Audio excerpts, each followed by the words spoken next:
So now we take a look at the next chakra, Svadhisthana chakra. So etymologically, Svadhisthana is broken up as Swa and Adhisthana. Swa and Adhisthana. Swa means self, Adhisthana meaning basis. The basis of the self. It's quite similar to the Mooladhara, Moola Adhara meaning root foundation.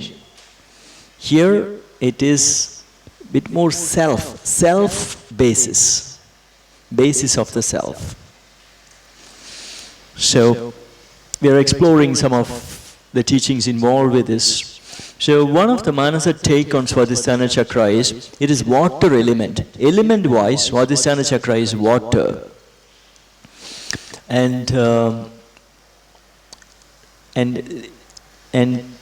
like for example, we are born through a sequence of 9 months in the mother's womb, where it's basically a watery environment.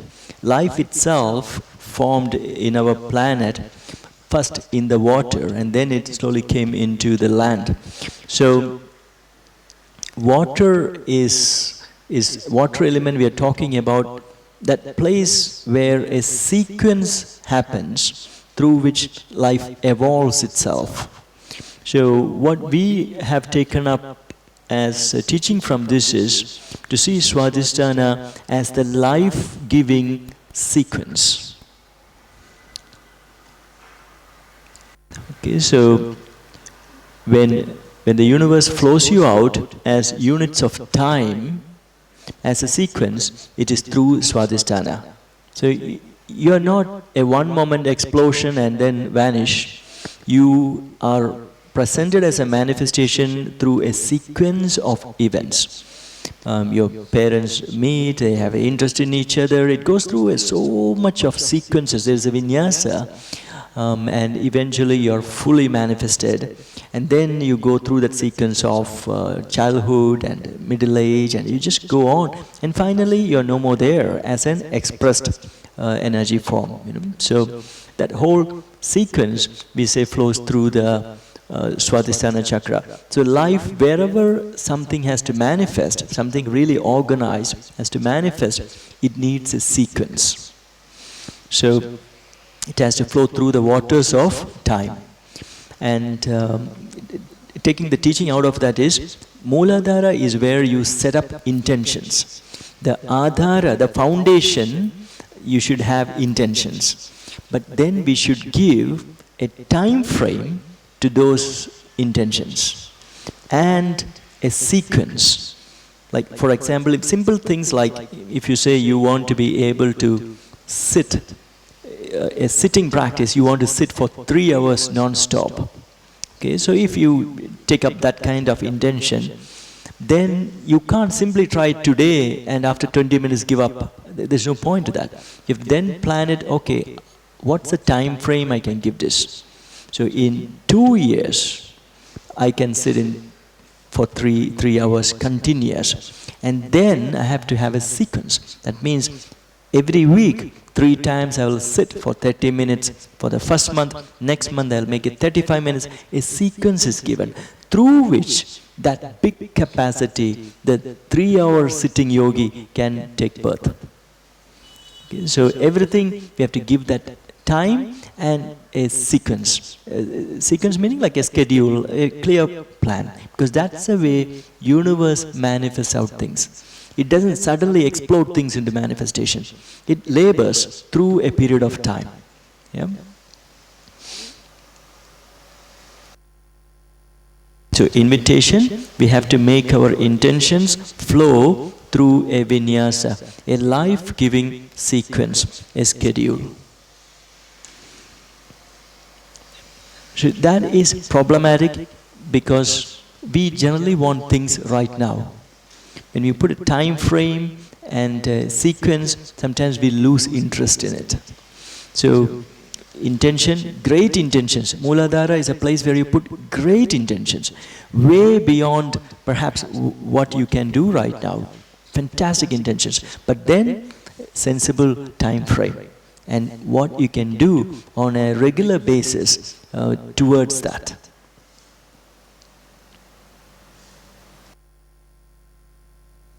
Okay, so now the next is the symbolism given in that Svadhisthana chakra.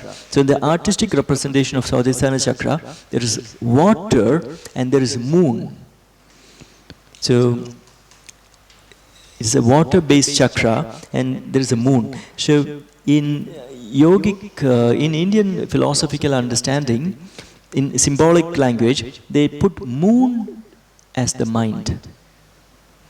So mind over water. So that's what mind seeing itself in the waters of time. That's what it means, at least for us.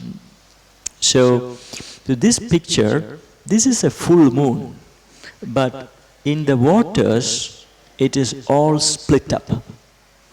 And if the moon looks only at the reflection here, the moon will believe that it is totally split up, a very funny looking thing. Okay, scattered, small, and it won't feel its fullness at all. So the basis of the belief of moon as this shape, instead of that, is the belief which forms in it out of its reflection. Okay, so Svadhisthana, we are always looking into the waters of the mind, moments keep on flowing, and we keep watching, and we start to form beliefs about what we are. And that, where we are looking might be another person's, these waters might be another person's view of ourselves. We see ourselves in another person. So if that person doesn't give us respect, if that person or that company doesn't give us raise, or these kind of things, you see yourself as not worthy, not attractive, and that and this and that and this. You see yourself as really scattered. You won't see your beauty, you won't see your radiance. Okay, so that is all coming in these teachings of Svadhisthana chakra. It's beautiful teachings.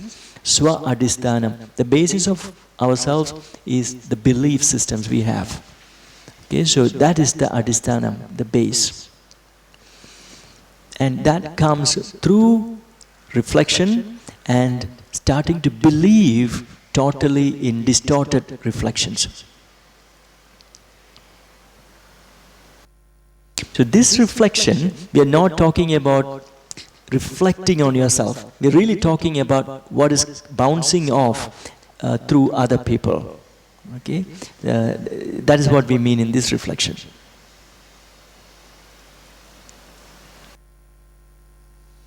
Okay, so reflecting, perceiving images, believing, thinking, flowing, nourishing. All this happens in Svadhisthana chakra. We see ourselves reflected off the responses of other people, and through that we can either form belief systems which will nourish us and raise us, or belief systems can sink us, drown us. Yeah?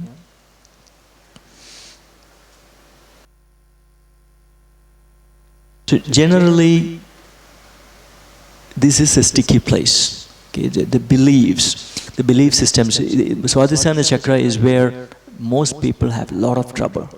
We are all stuck with beliefs, we are not able to look in any other way, and we lose the power of really looking and seeing clearly. We completely rely on other people's opinion about ourselves, and then if that is always not optimal, then we keep thinking. Yeah. So, in these waters, there is a lot of symbolism in Svadhisthana chakra. In the waters, they say there is a crocodile lurking. I don't know whether you can see the crocodile here. Okay, it's very subtle. Okay, in the waters of Svadhisthana chakra, there's a crocodile, and this crocodile represents, among other things, fear. So, there is the belief systems and all of that, and also in these waters there is this propensity, there is something that we are scared, there is a fear, and to go beyond what you believe you have, your capacities, there is some kind of uncertainty. What is in these waters? There is a fear. And the crocodile represents both fear as well as something which can take us down. Okay, so we can't float on top of the water because this crocodile can come and pull us down. And that is also representative of samskaras. So what you have done in the past, the habits, all of that can still come and take you down. So you can have an intention to change, to transform to what you want to be, what you feel you need to be, but the same old you as patterns, which is also represented as crocodile, can pull down those intentions and you continue to be the same person. So crocodiles represent both fear and samskaras. Then this chakra got 6 petals, and these 6 petals are said to be also operating as currents in these waters of time. So, I'm sorry if it came somewhere. Okay, 6 currents, and these currents are, in these waters, indulgence. The current of indulgence is very strong along the Svadhisthana. So, indulgence is not enjoyment. Indulgence, what we mean is, we lose perspective. We just can't help it but keep on going for that same enjoyment.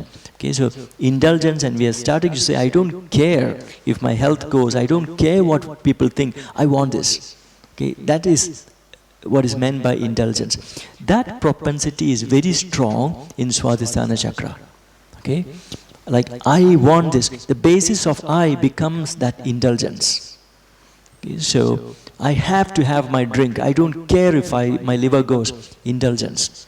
Okay, so, that is where you identify as that indulgence, as that very strong desire. Yeah, you drown yourself, your entire identity into that kind of desire, craving. Yeah, it becomes indulgence. So that is a strong possibility in Svadhisthana chakra, and out of that comes cruelty. So once you're into indulgence, your empathy drops because you just want your pleasure, and when you just go for that pleasure, your actions can be cruel to other people. It can be even cruel to your own body, and we can just be blind to all that. We will really say that I don't care. Indulgence, cruelty, and destruction. We have a chance there by operating through these currents, indulgence, cruelty. We destroy many things. One thing can be our own character, our own peace of mind, our family, our friendships. Everything can be destroyed once this indulgence current takes over strongly. Okay. Okay. Delusion. Is that delusion? Yeah, delusion is where you get deluded into thinking that what you're doing is actually right, and you'll have justifications for it, and you will blame others for it, and that's all coming under that current, where you are still not taking any steps to improve yourself, nor are you saying that this is your responsibility. You're just putting it on other stuff. That's all coming under a deluded intellect. Then what happens is, I mean, though I say then, this can all happen kind of together as well. Disdain is an arrogance comes. Okay, so here, I mean, in a common scenario, like people might try to help you out, will try to come and tell you things, but you will say, no, I don't care. This is my life, I will live the way I want to. If nobody wants, if nobody likes me, let them get out of my life. This kind of arrogance, my way or the highway, these kind of big statements all will come. Disdain, I don't care. Okay, that is another current. And The sixth current is doubt. Doubt is the only good thing in this, where you finally start to doubt whether what you're doing is helping you, whether you're doing the right things, whether you are really committing a lot of mistakes, committing a lot of painful things to yourself and others. Doubt starts. When doubt starts, humility comes. Then you understand that you've lost control of your mind. So what do I do? So should I check myself in rehab? Should I enroll myself in a yoga class? What steps I should do? So many people, this doubt do not come very fast. They basically stay in indulgence, cruelty until that delusion, disdain. They keep on going in that loop for a long time until things really start to happen. Bad things start to happen to them. Maybe they suddenly vomit blood. I mean, this I'm talking about some people who had drinking problems. Then they have a doubt. Oh, this drinking. Then they are checking up with doctors and looking what can be done, how to get out of addiction. Then a doubt starts. But by then, sometimes a lot of harm is already done. So these six currents. So Tantric teachings, what they are saying is, this is all life. They are not saying chakras is full of great things. These powers are also there. These energies are also there, taking us into temptations and indulgence and delusion and cruelty and delusion, disdain, doubt. It takes us through all of this. Life lifts itself through all of this. Each one of us going through Svadhisthana will go through all of this in different degrees. Okay, some of us might not go through really bad levels, but we can feel the pull of certain things and we indulge and we know that it's creating some harm and we are defensive about it, aggressive about it. That's all this loop. Now, this whole thing, chakra, is a circle. So you go one full circle to doubt. If doubt is strong, the next circle will be a bit more insightful. So instead of indulgence, it will be more like you're enjoying, and instead of cruelty, there will be empathy, and instead of destruction, you're trying to integrate and harmonize. It'll go in another way. Okay, so after doubt, you can churn the whole waters in a more wholesome way, in a beautiful way. But default nature is this. What they're saying is the other one needs training. The other one needs us to really look deep into the waters of our own mind and churn it in another way. Okay, so we have to check how the waters are churning right now. Yeah. Okay, this is about the crocodile. So the animal symbol of Mooladhara is the elephant. So we say we need strong intentions along dharma, responsibilities, along money and wealth, artha, along enjoyments, along liberation. Strong intention set. But this crocodile, the moment you step into time, that is waters, this crocodile can come and just take you down. Elephant is not so strong in the waters. Okay, so when you are just sitting with a paper and writing down your intentions, no problem. You can write everything very clearly. But then you get up, and one of the intentions might be get up at 5 a.m., do 10 sun salutes. Writing time, okay, very strong.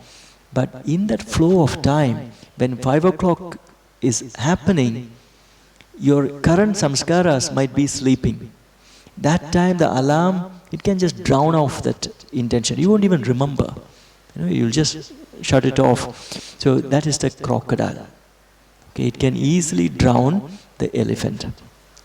So Svadhisthana chakra level, our Mooladhara might suffer. So how to practice is, this crocodile involves fear, crocodile involves samskaras. We need to look and wade into the waters of time courageously. Okay, so the crocodile, we need to not to kind of fear it totally, but to really look at it in the eyes and to kind of kind of have some regulation over that. So in this system, there is never a complete extinguishing of that fear. That's always there. Samskaras are always there. But how you can work with it, how you can become so skillful with it, that's the practice. Yeah. So see the samskaras, see the fears, and yet be there. You don't run away. Yeah.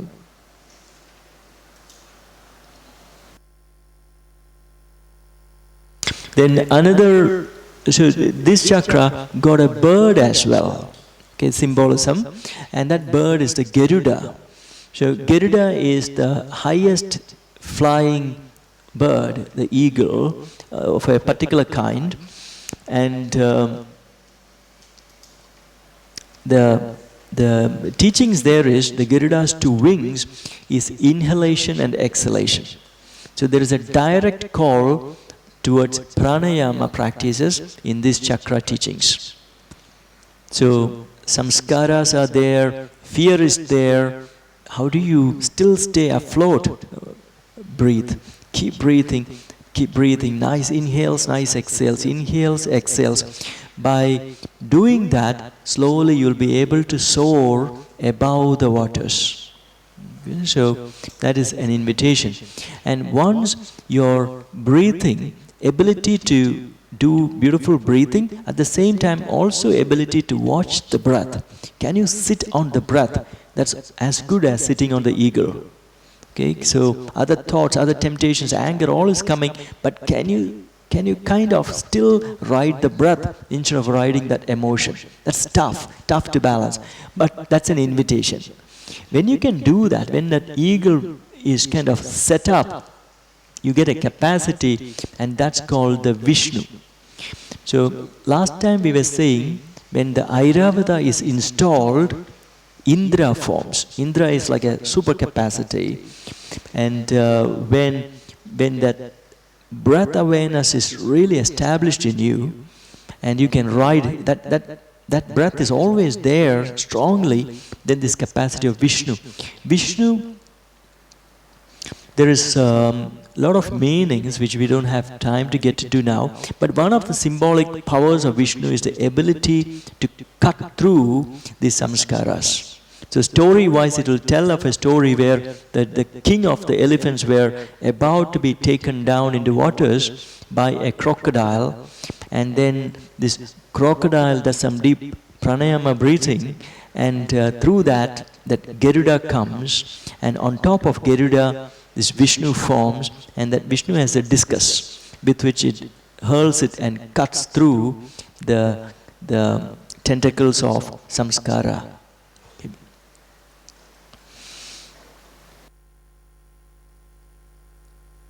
Okay, so breathing, okay, daily pranayama practice, and at least if not formal pranayama, remembering to breathe. Today you learned about parasympathetic nervous system. So when something is really bothering you, you know that it's sympathetic arousal already. Keep exhaling long, bring a rhythm to the breath. That all will regulate your nervous system.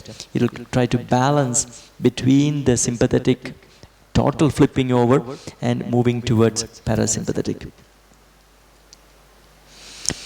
So, like Svadhisthana got much more symbols, and Varuna is the lord of the waters. So Varuna rides the crocodile. Then you find that you can ride fear. You can use fear in a good way. So it's important to have fear for the right things. Otherwise you can do all kinds of things, and it will fall into trouble. So using fear, you ride fear. You're in control of fear. And you're also in control of the waters, meaning you're in control of your daily routines. You have a grip over routines. So daily, initially it's tough to have that regimented kind of routines, that you'll wake up at this time, you'll do 20 minutes of practice, you'll do 10 minutes of reading a good book or listening to a great speech or something like that. Initially we have all these ideas, but we cannot manage time. Varuna is when you can manage time. You're a lot of time. Okay.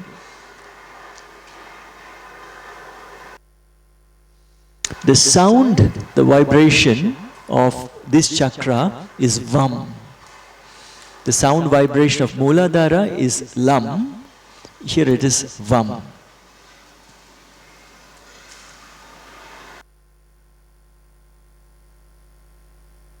So Manasa interpretations, the waters represent the currents of time. It is the productive, nourishing place for intention to grow.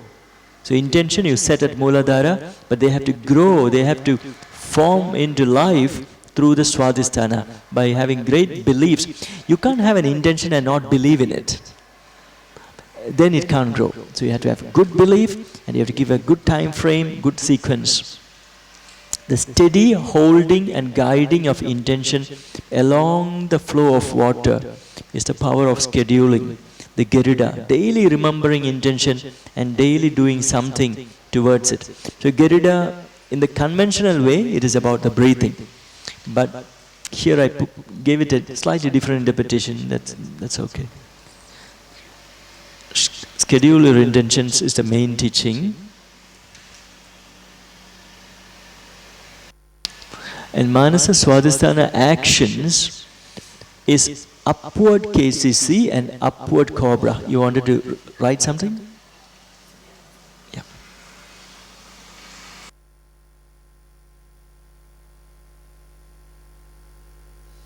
So, Mooladhara, we wanted to root. So it was all downward. So it was downward KCC inhale, pubis going downward.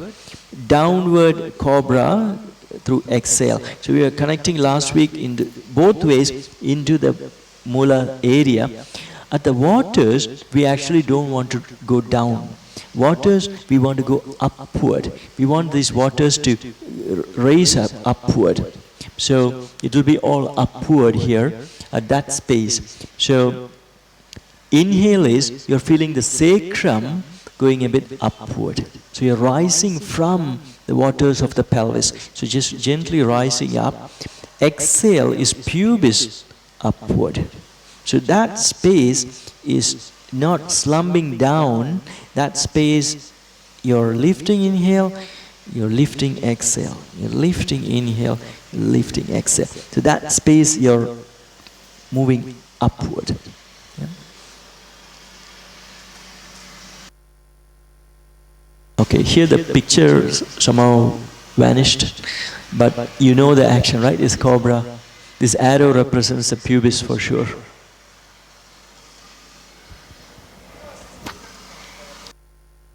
It's the same action, but your mental alignment instead of downward will be upward. So from externally we are still doing the same thing, but earlier the focus was towards the pelvic floor from both sides. Here is from the pelvic floor we are rising upward. So both, it's just the lines of energy which is different in terms of our work. Yeah, but externally is the same thing, KCC, Cobra. Yeah.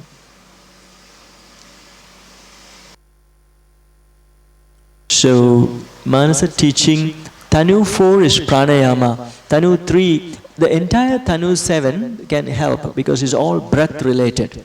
Breath related work helps to bring about that Garuda power in Svadhisthana. Okay, so inhale and exhale, focusing on that. So Tanu 4 is pranayama, specific pranayama, and specific pranayama would be here when you do this kind of breathing, upward sacrum inhale, upward pubis exhale. Now Vajroli is a specific Svadhisthana area action, so that when you exhale, you draw the pubis up, and then you also draw all the urogenital muscles, you're like drawing upward. Okay, it's like you're holding back the flow of urine. So that kind of action. So that is Vajroli. And when you inhale, sacrum up, you release that grip. Yeah, we exhale, grip, inhale, release. Tanu 5, let go. So we, in the Svadhisthana context, we are letting go patterns of indulgence and cruelty and destruction, delusion, disdain, doubt. So these are in the waters, meaning it's never very clear. We might not think that we have patterns of indulgence where we are being cruel. We might not see it. But yet, we just intend that unseen patterns, may I be released of these patterns. It can be even very simple, like children, like sometimes they are talking to us. Our indulgence might be WhatsApp groups. So children are coming and talking to us. I mean, this, you won't understand as parents, like I might be with the WhatsApp groups, my children will be coming and telling me something. I'm just marginally attending to them, but my focus is on this. Okay, so that is indulgence, that is cruelty, and that is sometimes delusion. Sometimes I will say, I got work now, you go do something else. There's no work. It is just indulgence. Okay, so but the moment you see that, you will put the phone down. But if you are never doubting your actions, just think that you just want to focus on this, then you can never see that. So this operates in very innocent ways and in very devious ways in different points of time in us. Okay, so seeing that, release and release, release. Yeah.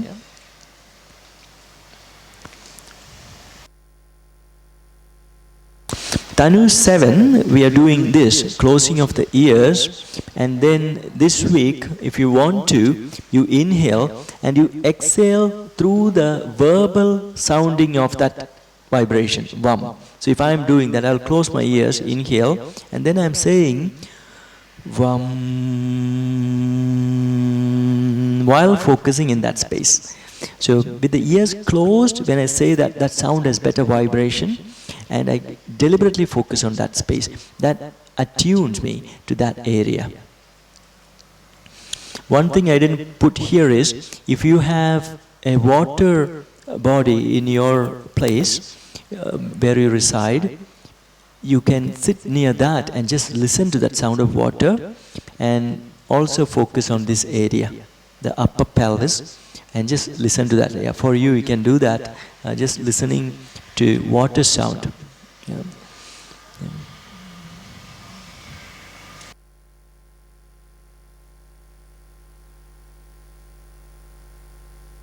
Okay, discussion.